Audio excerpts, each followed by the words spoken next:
Hello, everyone. PETA believes animals are not ours. It's in our mission statement. Animals are not ours to experiment on, eat, wear, use for entertainment, or abuse in any other way. It's on the front of our website, and it should be on the forefront of your mind at all times as someone who is responsible for helping to spread our message. PETA is an anti-cruelty organization. We are an animal welfare organization, but we are more than that.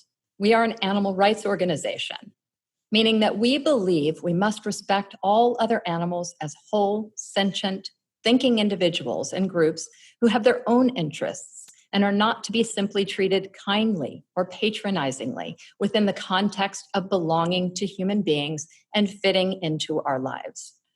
We don't only believe in treating animals better. We don't believe they belong to humans.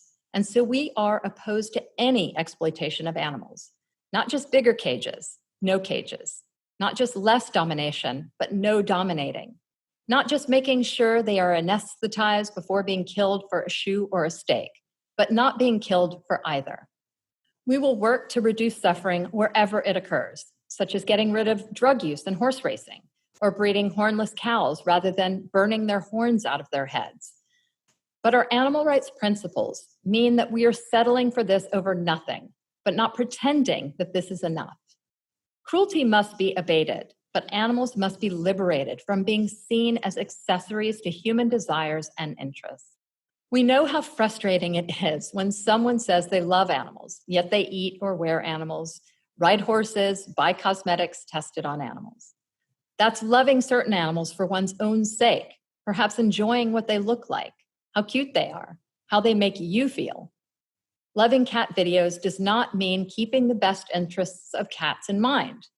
We are not working to get people to love having animals or taking selfies with animals or giggling at their antics.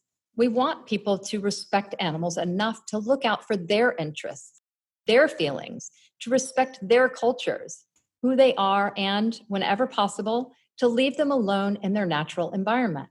And that is why we must show respect for animals in the work that we do. We can do this through our word choice, through the images or footage we show, so as to elevate people from finding animals adorable or funny to realizing they are just like us.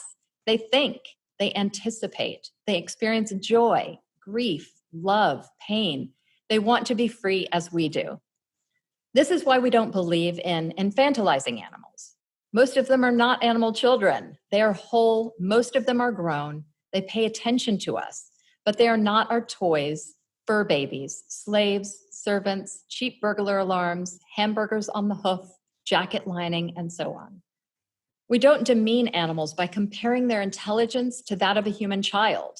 A 1-year-old crow figures out how to drop rocks into water to make food rise to the top.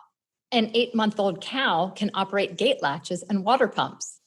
A sparrow of only a few weeks watches you eat, sees the trajectory of a thrown crumb, and swoops down to carry it away to eat safely elsewhere.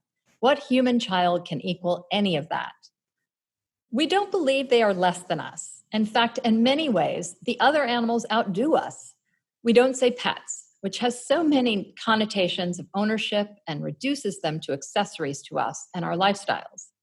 Instead, we say companion animals because the relationship should be of mutual benefit, rather than giving the impression that the animal is a lesser being that belongs to someone. We don't say animals have no voice because they all have voices. They have languages, even dialects. We simply forget to listen, and we do not speak or, with rare exceptions, understand what they are saying. People get mad at their dog for not listening to them. Meanwhile, they ignore so much communication from dogs, who have to learn how to communicate with us, for instance, when we fail to pay attention to their basic needs. They have learned to scratch at the back door to let us know they want to relieve themselves or go outside for another reason. They may bring a water or food dish or a leash or bat away something from our hands to ask that we pay attention to them. We must work to help others stop silently allowing human beings to say and believe that they are superior, unless you count building nuclear missiles, climate change, and greed as superior traits. Let us decide that no matter how different we may look, we are all in this together. Ingrid said it so well in a speech a couple of years ago. She said, Being called an animal is often used as an insult. But being called an animal is not an insult if we own it. Just as the word queer was seized by those who had flung at them and who said, yes, we're queer, let's seize the word animal. Let's unflinchingly identify ourselves as what we are, animals. I am not just a melatonin-challenged human being. In this gender-fluid society, perhaps I'm not a woman either. Who cares? What I am is an animal. We are all animals. There aren't animals and us. There isn't the human race and all other animal races. We are a social justice organization for other animals. We are their allies and their advocates. So back to animals not being ours. Why do so many people act as if animals are theirs to exploit? In a word, speciesism. In two words, human supremacism, which is as offensive as male supremacism, white supremacism, and all those superior perspectives used to put others down. Speciesism is the human-held belief that all other animal species are inferior.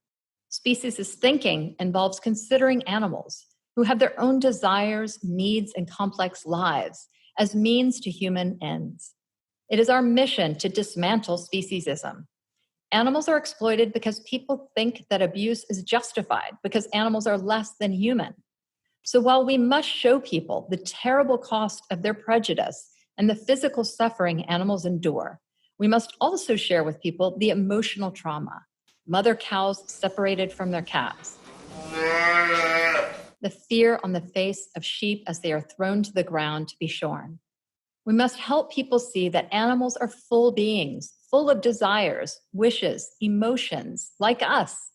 We must push people to put themselves in the place of the other, the animal, and see that each of the billions of animals suffering at human hands is an individual. Many people first learned the word speciesism from philosopher Peter Singer's groundbreaking book, Animal Liberation. I know I did. For them, it is like a light bulb going on. That book led to the founding of our organization. Ingrid on our website describes the book leading to an epiphany. She said, quote, I thought, here it is. This is what I've been thinking. Someone has given a voice to it. Long after I finished reading the book, Peter Singer's words kept echoing through my mind.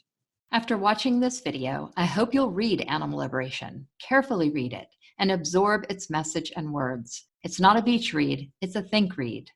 A social justice movement needs to have a philosophy to succeed. And it's vital that all of us who work in this movement understand this philosophy and pass it on. You play a critical role in championing PETA's work and advocating for animal rights. That is why the philosophy of animal liberation needs to be important to you. You are responsible for helping others have epiphanies, for waking up to the horrors of speciesism. So after you read Animal Liberation, pass the book on and try to get as many people as you can to read it too. But we need to be a bit pragmatic. We need to plant the seeds to animal liberation in the tweets we send. We need to push philosophy through our videos, through our writing, and in our discussions with others. It's not an easy task to get people to think deeply and challenge their long-held belief system, but it is our charge and what we should be thinking about how to do every day. Thank you.